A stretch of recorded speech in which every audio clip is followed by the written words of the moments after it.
कामाक्षि देव्यम्ब तवार्द्रदृष्ट्या मूकस्वयं मूककविर्यथासीत् तथा कुरु त्वं परमेश जाये त्वत्पादमूले प्रणतं दयार्द्रे उत्तिष्ठोत्तिष्ठ वरदे उत्तिष्ठ जगदीश्वरे उत्तिष्ठ जगदाधारे त्रैलोक्यं मङ्गलं कुरु शृणोषि कश्चिद्ध्वनिरुत्थितोऽयं मृदङ्गभेरी पटहानकानां वेदध्वनिं शिक्षितभूसुराणां शृणोषि भद्रे कुरु सुप्रभातम् शृणोषि भद्रे ननु शङ्खघोषम् वैताళिकानां मधुरं च गानम् शृणोषि मातप्पिककुक्कुटानां ध्वनिं प्रभाते कुरु सुप्रभातम् मातर्निरीक्ष्य वदनं भगवान् शशाङ्को लज्जान्वितः स्वयमहो निलयं प्रविष्टः द्रष्टुं त्वदीयवदनं भगवान् दिनेशो ह्यायाति देवि सदनं कुरु सुप्रभातम् पश्याम्ब केचिद्धृतपूर्णकुम्भाः केचिद्दयार्द्रे धृतपुष्पमालाः काचिच्छुभाङ्गाननुवाद्यहस्ताः तिष्ठन्ति तेषां कुरु सुप्रभातम् भेरी मृदङ्गपणवानकवाद्यहस्ताः स्तोतुं महेशदयिते स्तुतिपाठकास्त्वा तिष्ठन्ति देवि समयं तव काङ्क्षमाणा ह्युत्तिष्ठ दिव्यशयनात् कुरु सुप्रभातम् मातर्निरीक्ष्य वदनं भगवान् त्वदीयम् नैवोत्थितः शशिधिया शयितस्तवाङ्के सम्बोधयाशु गिरिजे विमलं प्रभातम् जातं महेशदयिते कुरु सुप्रभातम् अन्तश्चरन्त्यास्तव भूषणानां झल् झल् ध्वनिं नूपुरकङ्कणानां श्रुत्वा प्रभाते तव दर्शनार्थी द्वारि स्थितोऽहं कुरु सुप्रभातम् वाणी पुस्तकमम्बिके गिरिसुते पद्मानि पद्मासना रम्भा त्वं वरडम्बरं गिरिसुता गङ्गा च गङ्गाजलम् काळी ताळयुगं मृदङ्गयुगलं वृन्दा च नन्दा तथा नीला निर्मलदर्पणधृतवती तासां प्रभातं शुभम् उत्थाय देवि शयनात् भगवान् पुरारिः स्नातुं प्रयाति गिरिजे सुरलोकनद्यां नैको हि गन्तुमनघे रमते दयार्द्रे ह्युत्तिष्ठ देवि शयनात् कुरु सुप्रभातम् पश्याम्ब केचित् फलपुष्पहस्ताः केचित् पुराणानि पठन्ति मातः पठन्ति वेदान् भगवस्तवाग्रे तेषां जनानां कुरु सुप्रभातम्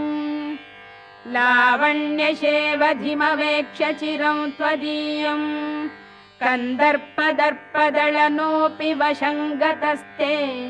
कामारिचुम्बितकपोलयुगं त्वदीयं द्रष्टुं स्थिताः वयमये कुरु सुप्रभातम् गाङ्गेयतोऽयमवगाह्य मुनीश्वरास्त्वां गङ्गाजलै स्नपयितुं बहवो घटांश्च धृत्वा शिरस्सु भवतीमभिकाङ्क्षमाणाः द्वारि स्थिता हि वरदे कुरु सुप्रभातम् मन्दारकुन्दकुसुमैरपि जातिपुष्पैः मालाकृता विरचितानि मनोहराणि माल्यानि दिव्यपदयोरपि दातुमम्ब तिष्ठन्ति देवि मुनयः कुरु सुप्रभातम्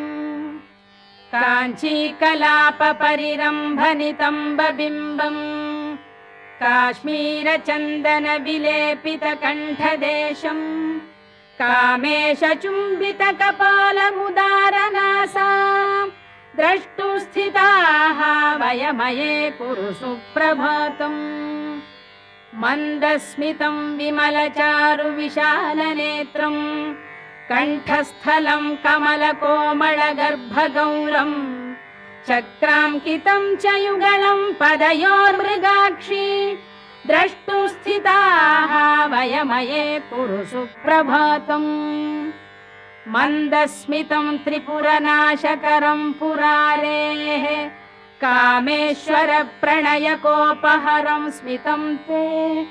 मन्दस्मितं विपुलहासमवेक्षितुं ते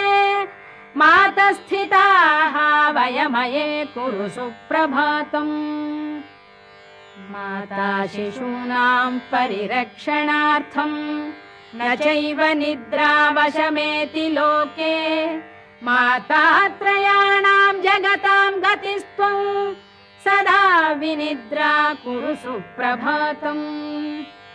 मातर्मुरारिकमलासनवन्दिताङ्घ्र्याः हृद्यानि दिव्यमधुराणि मनोहराणि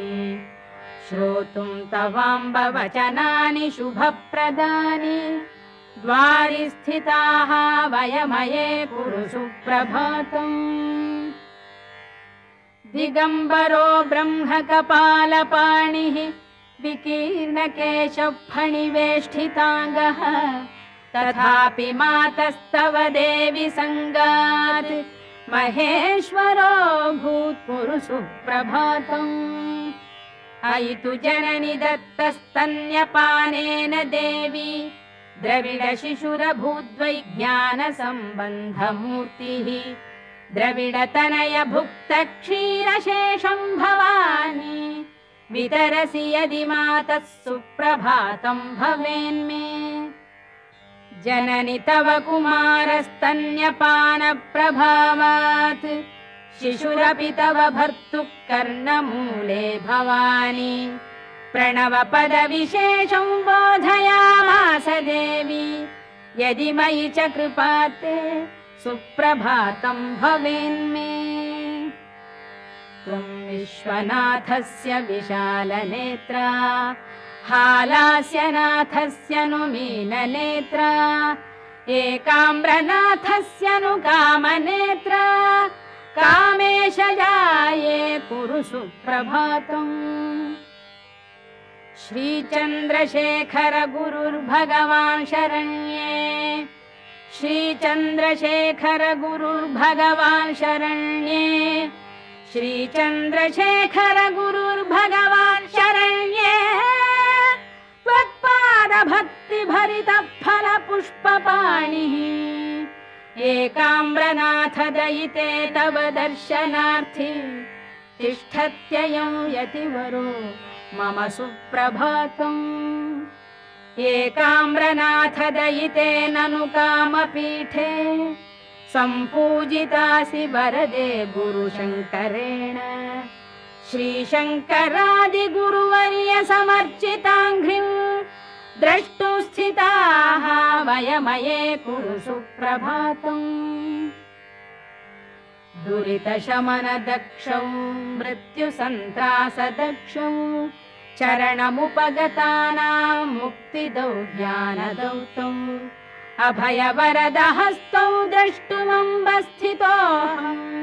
त्रिपुरदळनजाये सुप्रभातं ममार्ये मातस्त्वदीयचरणं हरिपद्मजाद्यैः वन्द्यं रथाङ्गसरसीरुहशङ्खचिह्नं द्रष्टुं च योगिजनमानसराजहंसं द्वारि स्थितोऽस्मि वरदे कुरु सुप्रभातम् पश्यन्तु केचिद्वदनं त्वदीयं स्तुवन्तु कल्याणगुणां स्तवान्ये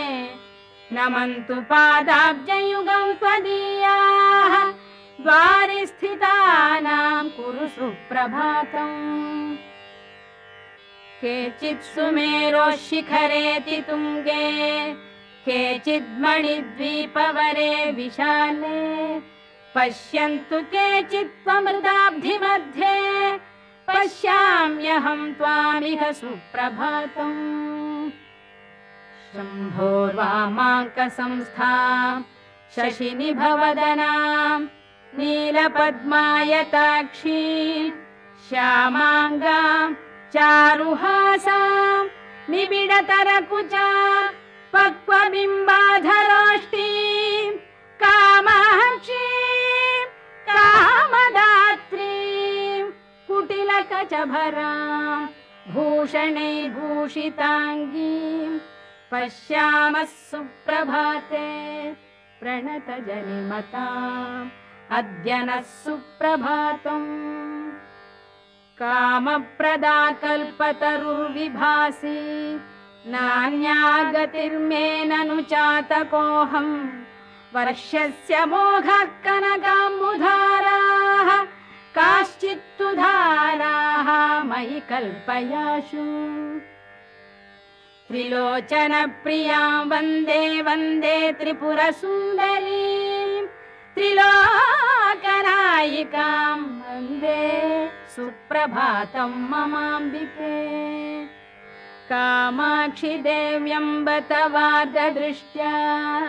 कृतं मयेदं खलु सुप्रभातम् सद्य फलं मे सुखमम्ब लब्ध्वम् तथा च मे दुःखदशा गता हि